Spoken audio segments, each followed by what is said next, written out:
Item ಯಾವುದೇ ಇರಲಿ try ಮಾಡಿ ಆಚಿ ಚಿಕನ್ ಮಸಾಲಾ. ಜೆಡಿಎಸ್ ಪಕ್ಷದಿಂದ ಕೆಲ ಮುಖಂಡರು ಬಿಟ್ಟು ಹೋದ ವಿಚಾರಕ್ಕೆ ಸಂಬಂಧಪಟ್ಟಂತೆ ಬಿಟ್ಟು ಹೋದ ನಾಯಕರ ಬಗ್ಗೆ ನಿಖಿಲ್ ಕುಮಾರಸ್ವಾಮಿ ಮಾತನಾಡಿದ್ದಾರೆ.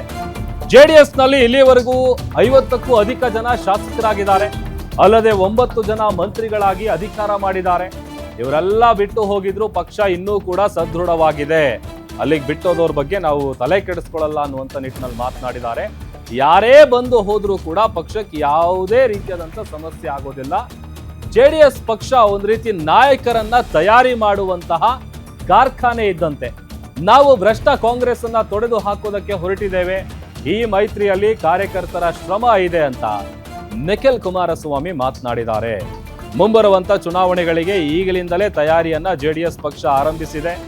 ಅದೊಂದು ಕಡೆ ಒಂದಷ್ಟು ಜನ ಜೆಡಿಎಸ್ ಮುಖಂಡರು ಬಿಟ್ಟು ಹೋಗಿರುವಂತಹ ವಿಚಾರಕ್ಕೆ ಸಂಬಂಧಪಟ್ಟಂತೆಯೂ ಕೂಡ ಮಾತನಾಡಿದ್ದಾರೆ. ನಮ್ಮ ಜೆಡಿಎಸ್ ಪಕ್ಷ ಹೆಂಗೆ ಅಂತ ಅಂದ್ರೆ ನಾಯಕರನ್ನ ಕ್ರಿಯೇಟ್ ಮಾಡುವಂತ ಅಂದ್ರೆ ಸೃಷ್ಟಿ ಮಾಡುವಂತಹ ಕಾರ್ಖಾನೆ ಇದ್ದಂತೆ. ಅನೇಕ ಜನರು ಪಕ್ಷಕ್ಕೆ ಬಂದಿದ್ದಾರೆ, ಹೋಗಿದ್ದಾರೆ.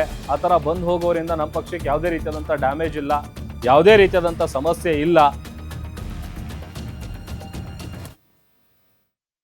ಈ ರಾಜ್ಯ ಸರ್ಕಾರದಲ್ಲಿ 9 ಜನ ಮಂತ್ರಿಗಳು ಮುಖ್ಯಮಂತ್ರಿಗಳ ಆದಿಯಾಗಿ 30% ಸಚಿವ ಸಂಪುಟದಲ್ಲಿ ಇರ್ತಕ್ಕಂಥವ್ರು ಇದೇ ಜನತಾದಳ ಪಕ್ಷದ ಪ್ರಾಡಕ್ಟ್ಗಳೇ. 50ಕ್ಕೂ ಹೆಚ್ಚು ಜನ ಶಾಸಕರು ರಾಜಕೀಯವಾಗಿ ರಾಜಕೀಯದ ಒಂದು ವೇದಿಕೆಯಾಗಿ ಪಕ್ಷವನ್ನು ಬಳಸ್ಕೊಂಡು ಆಯಾ ನಾನಾ ಕಾರಣಗಳಿಗೆ ಅವರ ವೈಯಕ್ತಿಕ ಕಾರಣಗಳಿಗೋಸ್ಕರ ಬಿಟ್ಟೋಗಿರ್ತಕ್ಕಂಥದ್ದು ನಾವು ನೋಡ್ಕೊಂಬಂದರೂ ಕೂಡ ಪಕ್ಷ ಇನ್ನೂ ಭಾಳ ಶಕ್ತಿಯುತವಾಗಿ ಸದೃಢವಾಗಿ ಗಟ್ಟಿಯಾಗಿ ಉಳಿದಿದೆ. ಯಾಕೆಂದರೆ ಪಕ್ಷದ ಕಾರ್ಯಕರ್ತರಲ್ಲಿ ಒಂದು ದೃಢ ಸಂಕಲ್ಪ ಇದೆ. ಯಾವ ಕಾರಣಕ್ಕೂ ಕೂಡ ಸನ್ಮಾನ್ಯ ದೇವೇಗೌಡರು ಸಾಹೇಬರು ಕಟ್ಟಿರ್ತಕ್ಕಂಥ ಈ ಪ್ರಾದೇಶಿಕ ಪಕ್ಷವನ್ನು ಯಾರೇ ಬಂದರೂ ಹೋದರೂ ಕೂಡ ನಾವು ಕಟ್ಟಿ ಬೆಳೆಸ್ತಕ್ಕಂಥ ಒಂದು ಶಕ್ತಿ ಸಾಮರ್ಥ್ಯ ನಮ್ಮಲ್ಲಿದೆ ಅಂತಕ್ಕಂಥ ಇಚ್ಛಾಶಕ್ತಿ ಇಟ್ಕೊಂಡಿದ್ದಾರೆ ನಮ್ಮ ಕಾರ್ಯಕರ್ತರು. ಒಂದು ರೀತಿ ಅನೇಕ ಬಾರಿ ನಾವು ಸಮಾವೇಶಗಳಲ್ಲಿ ಮಾತನಾಡ್ತಾ ಇರ್ತೇವೆ. ಇದು ಒಂದು ರೀತಿ ನಾಯಕರನ್ನ ತಯಾರು ಮಾಡ್ತಕ್ಕಂಥ ಒಂದು ಕಾರ್ಖಾನೆ ಇದ್ದಂಗೆ ಜನತಾದಳ ಪಕ್ಷ.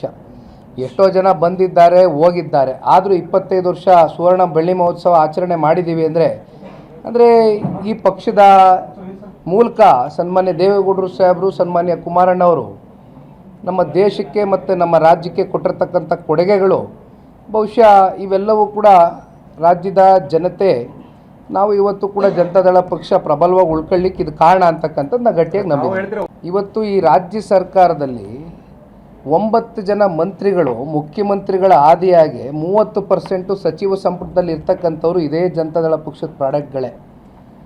50ಕ್ಕೂ ಹೆಚ್ಚು ಜನ ಶಾಸಕರು ರಾಜಕೀಯವಾಗಿ ರಾಜಕೀಯದ ಒಂದು ವೇದಿಕೆಯಾಗಿ ಪಕ್ಷವನ್ನು